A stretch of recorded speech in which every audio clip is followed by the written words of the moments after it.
नमस्ते, मैं हूँ अपूर्वा सक्सेना और आज हम योगा फॉर इंसोम्निया के ऊपर थोड़ा डिस्कशन करेंगे और कुछ नए आसन सीखेंगे कि इंसोम्निया यानी नींद न आने की बीमारी, उसको हम कैसे मैनेज कर सकते हैं योग से और अलग अलग थेरेपीज से।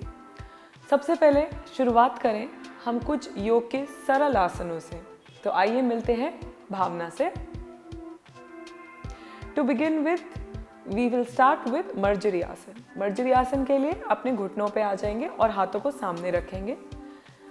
कंधे और हाथ एक लाइन में रहें और घुटने और हिप एक लाइन में। घुटनों और हिप के बीच जितना डिस्टेंस होना चाहिए और श्वास भरते हुए इनहेल करते हुए ऊपर की ओर आर्च बनाएंगे। श्वास छोड़ते हुए नीचे की ओर देखेंगे और हंच बनाएंगे। फिर से श्वास भरते हुए ऊपर की ओर और श्वास छोड़ते हुए नीचे की ओर। जब हम अपने सर को नीचे की ओर लाते हैं तो ब्लड सर्कुलेशन सारा हेड की तरफ जाता है और श्वास भरेंगे और ऊपर की तरफ। एक्सहेल करते हुए धीरे धीरे फिर से हिप्स पे बैठ जाएंगे वज्रासन की पोजीशन पे। आइए अब आप दोबारा हमारे साथ प्रैक्टिस कीजिए। Repeat again. Inhale, curve your spine, look up. Exhale, contract and hunch your spine, look down. Once again, inhale, curve your spine, look up. Exhale, contract and hunch your back, look down. इसी position से हम शशांक आसन की ओर बढ़ेंगे। दोनों घुटनों को wide open करेंगे, हिप्स को धीरे से पीछे की ओर भेजेंगे और चेस्ट को आगे की ओर लगा देंगे। शशांक आसन भी इंसोम्निया के लिए बहुत ही ज़्यादा लाभदायक रहता है और ब्लड सर्कुलेशन हेड की तरफ जाने से वो रिलैक्सेशन मिलती है और वो स्ट्रेस रिलीव होता है जो इंसोम्निया को ट्रिगर करता है। This is a very beneficial pose. Slowly and gradually धीरे धीरे अपने हाथों को पीछे ले आए और वज्रासन की पोजीशन में बैठ जाएंगे। आइए एक बार और शशांक आसन को प्रैक्टिस करेंगे। श्वास भरते हुए दोनों हाथों को ऊपर ले जाएं। श्वास छोड़ते हुए दोनों हाथों से आगे की ओर बढ़ेंगे, घुटने को गैप करते हुए आगे रिलैक्स करेंगे। शशांक आसन में ब्लड सर्कुलेशन हेड तक जाएगा और इंसोम्निया में ये बहुत ज़्यादा लाभदायक रहेगा। इस आसन में आप 10 से 15 सेकेंड, 20 से 25 सेकेंड जितना आपकी बॉडी अलाउ करे कंफर्टेबली होल्ड कर सकते हैं। धीरे धीरे हाथों से वापस पीछे की ओर आते रहेंगे और वज्रासन में बैठ जाएंगे। अगला आसन है पर्वतासन। पर्वतासन भी इंसोम्निया के लिए बहुत बेनिफिशियल है। धीरे से दोनों हाथ अपनी मैट पे रखेंगे और घुटनों को सीधा करते हुए हील्स को मैट पे रखते हुए होल्ड करेंगे। पर्वतासन में फिर से ब्लड सर्कुलेशन हेड की तरफ जाता है, ब्रेन की तरफ जाता है, जो इंसोम्निया के लिए बहुत ही ज़्यादा बेनिफिशियल रहता है। इस आसन में आप जितनी देर आपकी बॉडी अलाउ करे कंफर्टेबली होल्ड कर सकते हैं। धीरे से वापस आएंगे। आइए अब आप फिर से हमारे साथ एक बार प्रैक्टिस कीजिए। दोनों हाथ सामने रखें, घुटने को सीधा करते हुए हिप्स को पीछे भेजते हुए हील्स को नीचे रखेंगे और नॉर्मल ब्रीदिंग कंटिन्यू करें और सांस को छोड़ते हुए धीरे से रिलैक्स करेंगे, वज्रासन में बैठ जाएंगे। अगला जो आसन है वो है सेतुबंध आसन। इसके लिए हम अपनी स्पाइन के बल लेट जाएंगे।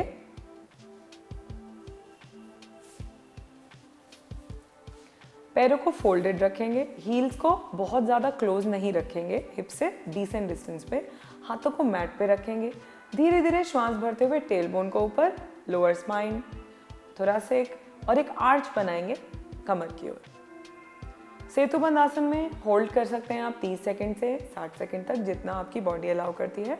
इसमें ब्लड सर्कुलेशन सर की तरफ जा रहा है, ब्रेन की तरफ जा रहा है, which is again a therapeutic tool for insomnia.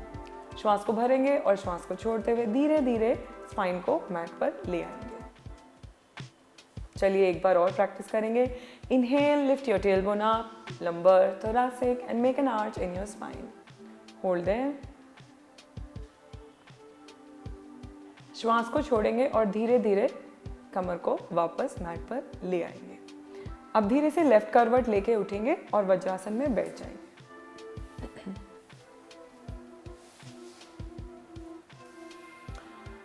Insomnia anxiety की वजह से होता है और इंसोम्निया को क्योर करने के लिए हमें अपनी श्वासों पर नियंत्रण रखना बहुत आवश्यक है। अगर हमारी ब्रीदिंग इरेगुलर है, इम्प्रॉपर है और ब्रेथ की लेंथ छोटी है, एंजाइटी डेफिनेटली बढ़ेगी और अगर एंजाइटी रहेगी तो इंसोम्निया भी बहुत ज़्यादा होगा और सिवियर हो सकता है। और अगर इंसोम्निया का आपने इलाज या मैनेजमेंट नहीं किया, वो डिप्रेशन में कन्वर्ट हो सकता है और भी कई पर्सनालिटी डिसऑर्डर्स हो सकते हैं। तो हम कोशिश करेंगे कि हम इंसोम्निया के लिए एक प्राणायाम सीखें जो है नाड़ी शोधन प्राणायाम। नाड़ी शोधन प्राणायाम इंसोम्निया के मैनेजमेंट और क्योर के लिए बहुत ही ज़्यादा इजी रहता है।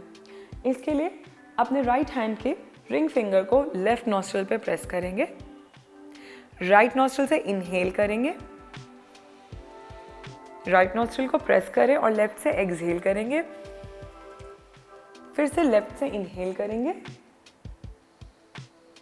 लेफ्ट को बंद करें और राइट से एक्सहेल करेंगे। कंटिन्यू करते रहेंगे। इस प्राणायाम का बहुत अच्छा लाभ ये है कि आपके मन को शांत करता है और आपके नॉस्ट्रल्स को बहुत हेल्दी बनाता है, बशर्ते आप प्राणायाम को इस तरह करें कि आवाज़ श्वासों की बहुत हल्की हो, धीमी हो और लंबी और गहरी श्वास हो। नाड़ी शोधन प्राणायाम माइंड को बहुत सूदिंग इफेक्ट देता है और नींद को अच्छा करता है, लंबा करता है, एंजाइटी को दूर रखता है, आपकी पैल्पिटेशंस को बैलेंस करता है, हाई ब्लड प्रेशर को भी बैलेंस करता है। तो इंसोम्निया कभी भी आपको नहीं होगा अगर आप नाड़ी शोधन रोज़ 15 से 20 मिनट करें। अब धीरे से हाथ को वापस ले आएंगे। तो ये थे हमारे कुछ आसन इंसोम्निया को दूर करने के लिए और इंसोम्निया से बचने के लिए। हमने शुरुआत की मर्जरी आसन से, शशांक आसन से, पर्वत आसन तक और सेतुबंध आसन। कभी ना भूलें कि हमें प्राणायाम उतना ही प्रैक्टिस करना चाहिए जितना हम आसन करते हैं, क्योंकि योग, आसन, प्राणायाम, धारणा, ध्यान, समाधि सबका ही एक अग्र अष्टांग योग है। हमें हमेशा एक बात का ध्यान रखना चाहिए कि योग बिना प्राणायाम के अधूरा है। इंसोम्निया को दूर करने के लिए आसन और प्राणायाम दोनों कीजिए और इंसोम्निया से दूर रहिए। अगले एपिसोड में फिर से मिलेंगे कुछ नई थेरेपीज के साथ, कुछ नई एक्सरसाइजेस के साथ। तब तक के लिए देखते रहिए care world. Thank you. Like, share, subscribe for more such informative videos.